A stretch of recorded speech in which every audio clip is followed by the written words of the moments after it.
What's cracking, y'all? Just want to make a video here this time on the Regal T turbocharged.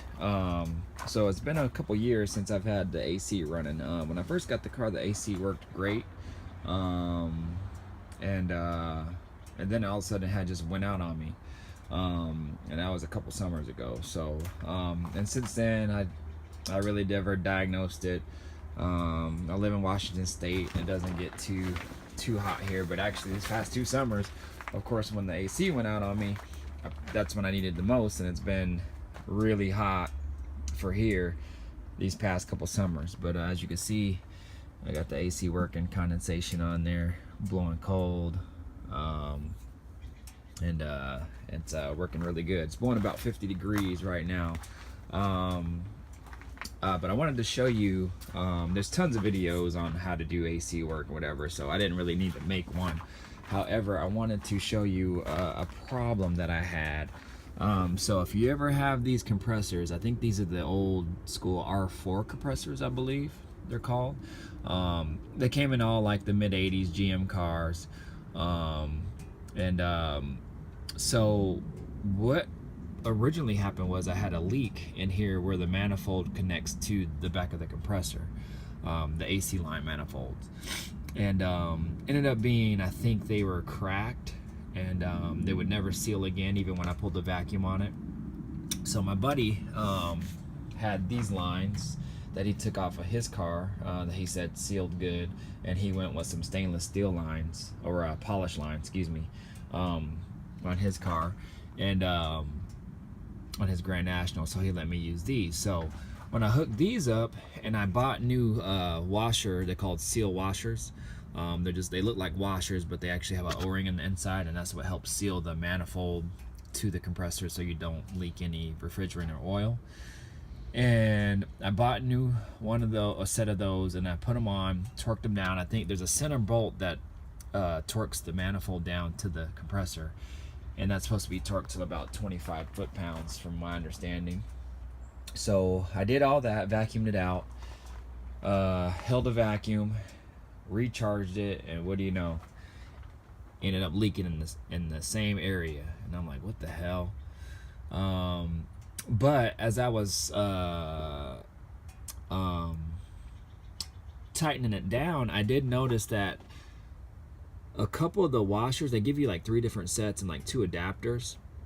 So I just went with the original washers that came out of it, and I went with the original style washer that came out of it, the same size, but there were new ones, and I put them in. And what I did notice is the manifold that seals to the compressor wasn't like flat. Like one of the washers at the top of this one set inside, and the other one was a little bit thinner in size as far as the washer diameter goes, but it the back of the compressor, the washer on the top one is actually inset, so it sits inside the compressor, and then this one right here where my finger is actually doesn't sit inset. It's not as deep, and so the washer seal actually sat out more, so which made the manifold sit kind of cockeyed. So instead of flush and flat like this, it kind of sat like that.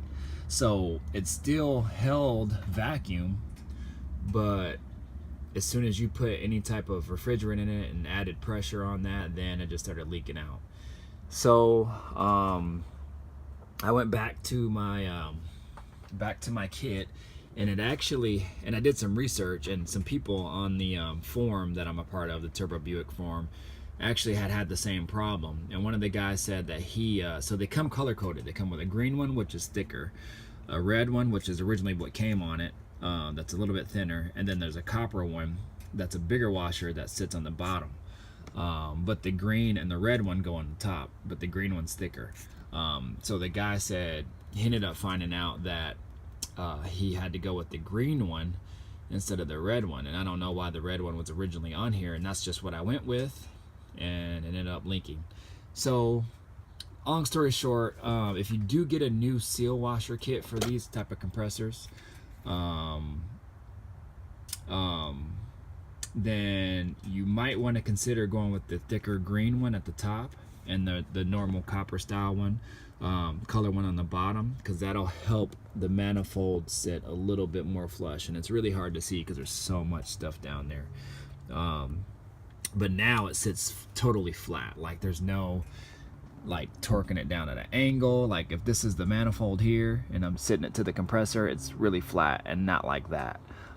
So it's flat and flush and it seals very good. And so I got it all charged up and had a little hiccups along the way, but shoot, man, now it's good. Blowing about 50 degrees, and I'm happy with that. I've heard of people getting them colder, and one other thing that I found out as well in these 80s cars is in this AC box or heater box, whatever you want to call it, that's where the evaporator sits in there, and the evaporator is actually wrapped, or it has some type of insulation that sits like say this is the evaporator, sits on the corner here, and it goes down the corners of the sides and everything, and that's what helps insulate it. So when air, this is your fan, when the fan is blowing air through the fins on the evaporator, that's what actually cools the helps cools the air going through. And so a lot of times that insulation will just, 30-year-old car, and it'll just ended up fraying and turning into nothing. And so sometimes that'll go bad, and I seen a video where a guy actually took the box off and rewrapped it, and his temperature went down like, I don't know, like 10-15 degrees, something crazy like that. So I didn't do that. That might be my next step. I probably should have did it all at the same time, but I just didn't want to bother with it anymore, and I just wanted to see how cold it got before actually taking other stuff off. And so 50 degrees, I'm happy with it.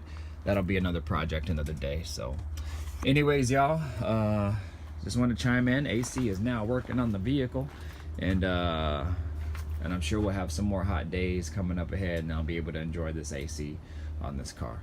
All right, hope this video helps somebody. If you have any questions, just leave comments in there. And sorry I didn't do a step-by-step, but there's tons of step-by-steps on here, and at least hopefully that actually helped you out. And if I have a picture or something, maybe I could show a picture of what I'm talking about. So all right, I'll talk to y'all later. Peace.